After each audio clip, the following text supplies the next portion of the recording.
कल्पना कीजिए, सूरज की तपती किरणें रेत को आग बना चुकी हैं। चारों तरफ बस धूल का समंदर फैला है। हवा सूखी है और आसमान से मानो बरसों से कोई बादल उतरा ही नहीं। इस धरती पर एक बूंद पानी भी किसी खजाने से कम नहीं। लेकिन सोचिए, अगर इसी बंजर रेगिस्तान में हरे भरे खेत लहराने लगें, नहरों में पानी बहने लगे और लोग बसने लगें, तो क्या आप यकीन करेंगे? यह किसी जादू की कहानी नहीं, यह किसी साई-फाई फिल्म का दृश्य नहीं, ये इज़राइल की हकीकत है।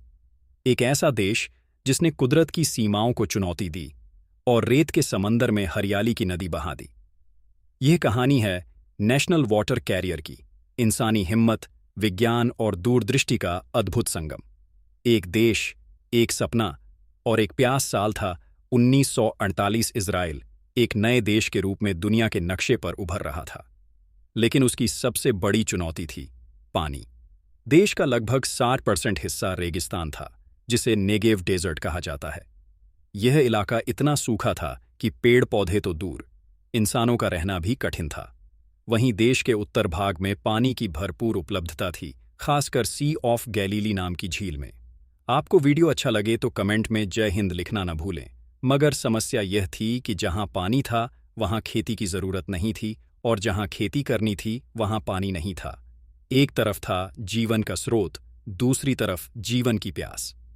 सरकार और वैज्ञानिकों के सामने यह सवाल खड़ा था, क्या कोई ऐसा तरीका है जिससे पानी को सैकड़ों किलोमीटर दूर सूखी धरती तक पहुंचाया जा सके? क्या इंसान सच में एक नदी को कैद करके अपने हिसाब से बहा सकता है? जन्म हुआ एक अद्भुत विचार का। नेशनल वाटर कैरियर इसी सोच ने जन्म दिया, the national water carrier of Israel, यानी देश का जलवाहक। एक ऐसा नेटवर्क जो पानी को उत्तर की झील से दक्षिण के रेगिस्तान तक पहुंचाएगा।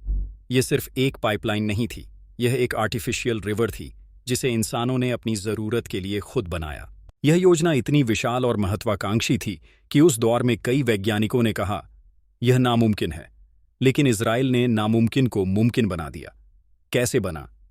यह इंजीनियरिंग का चमत्कार प्लान था, सीधा लेकिन चुनौतीपूर्ण। सी ऑफ गैलीली से पानी निकालना, उसे फिल्टर करना और पाइपलाइन, टनल्स, कैनल्स और पंपिंग स्टेशनों की मदद से दक्षिण के रेगिस्तानी इलाकों तक पहुंचाना। लेकिन असली मुश्किल थी भूगोल।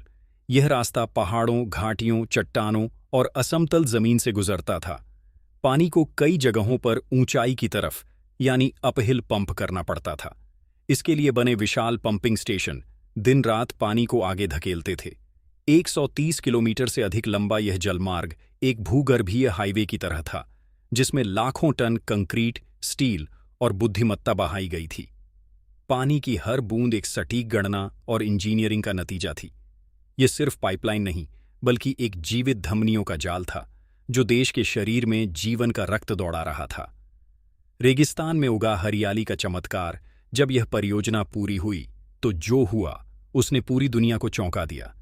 वही नेगेव डेजर्ट जो कभी बंजर था, अब खेतों में तब्दील हो गया।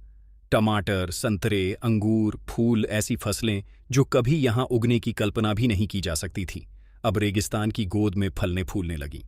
इजराइल ने खुद को फूड प्रोडक्शन में आत्मनिर्भर बना लिया। जो देश कभी भोजन के लिए बाहर निर्भर था, अब दुनिया के देशों को एक्सपोर्ट करने लगा। कृषि के साथ साथ वहां हाईटेक एग्रीकल्चर, फूड प्रोसेसिंग और ग्रीन टेक्नोलॉजी इंडस्ट्रीज का भी विकास हुआ। ये सिर्फ खेती का नहीं, बल्कि पूरी डेजर्ट इकोनॉमी का जन्म था। रेगिस्तान में बसने लगे नए शहर, नए सपने, नए लोग। इजराइल की धरती पर मानो चमत्कार उतर आया था। हर चमत्कार की एक कीमत होती है, लेकिन जैसा कि हर विकास के साथ होता है, यह चमत्कार भी अपनी कीमत लेकर आया। सी ऑफ गैलीली, जो इस प्रोजेक्ट का मुख्य जलस्रोत थी, उससे इतने बड़े पैमाने पर पानी निकाला गया कि उसका जलस्तर लगातार गिरने लगा।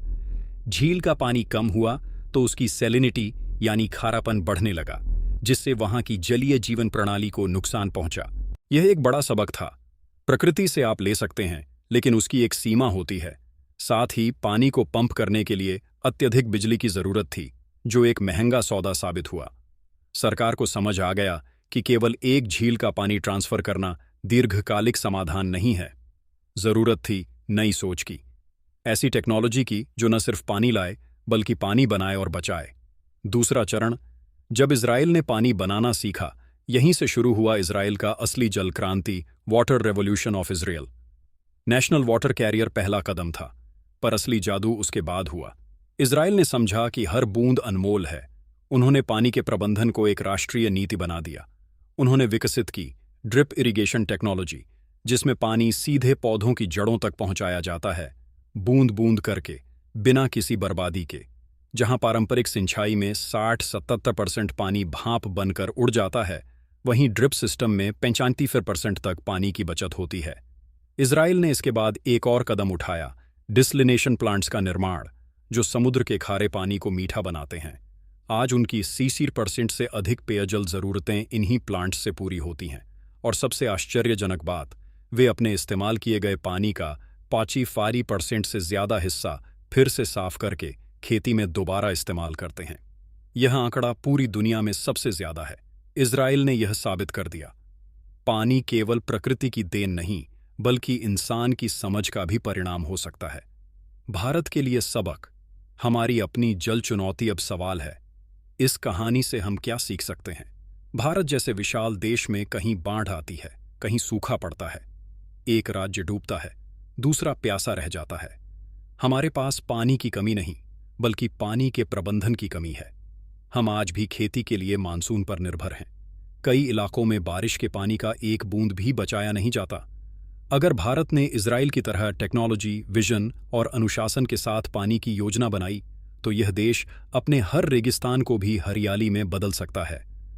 Drip irrigation, rain water harvesting, waste water recycling, ये सिर्फ शब्द नहीं, बल्कि भविष्य की नींव हैं।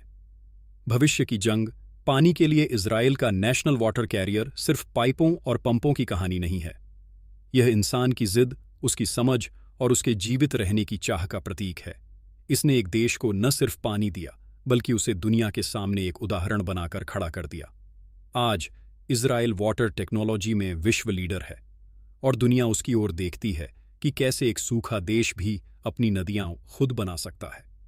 21वीं सदी में जंगें तेल या जमीन के लिए नहीं, पानी के लिए होंगी। और जो देश पानी को बनाना, बचाना और बांटना सीख जाएगा, वही बचेगा।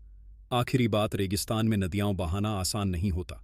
इसके लिए चाहिए दूरदर्शिता, साहस और संकल्प। इजराइल ने यह साबित किया कि अगर इच्छा मजबूत हो तो पत्थर भी पानी छोड़ सकता है। अब बारी हमारी है। क्या हम भी अपने देश के हर सूखे खेत में जीवन की बूंदें बहा पाएंगे? सोचिए, क्योंकि अगली सदी का अस्तित्व इन्हीं बूंदों पर टिका है। आपको वीडियो अच्छा लगे तो वीडियो को लाइक करना ना भूलें, और हमारे चैनल आनंद एजुकेशन 2.0 को सब्सक्राइब करना ना भूलें। जय हिंद, जय भारत।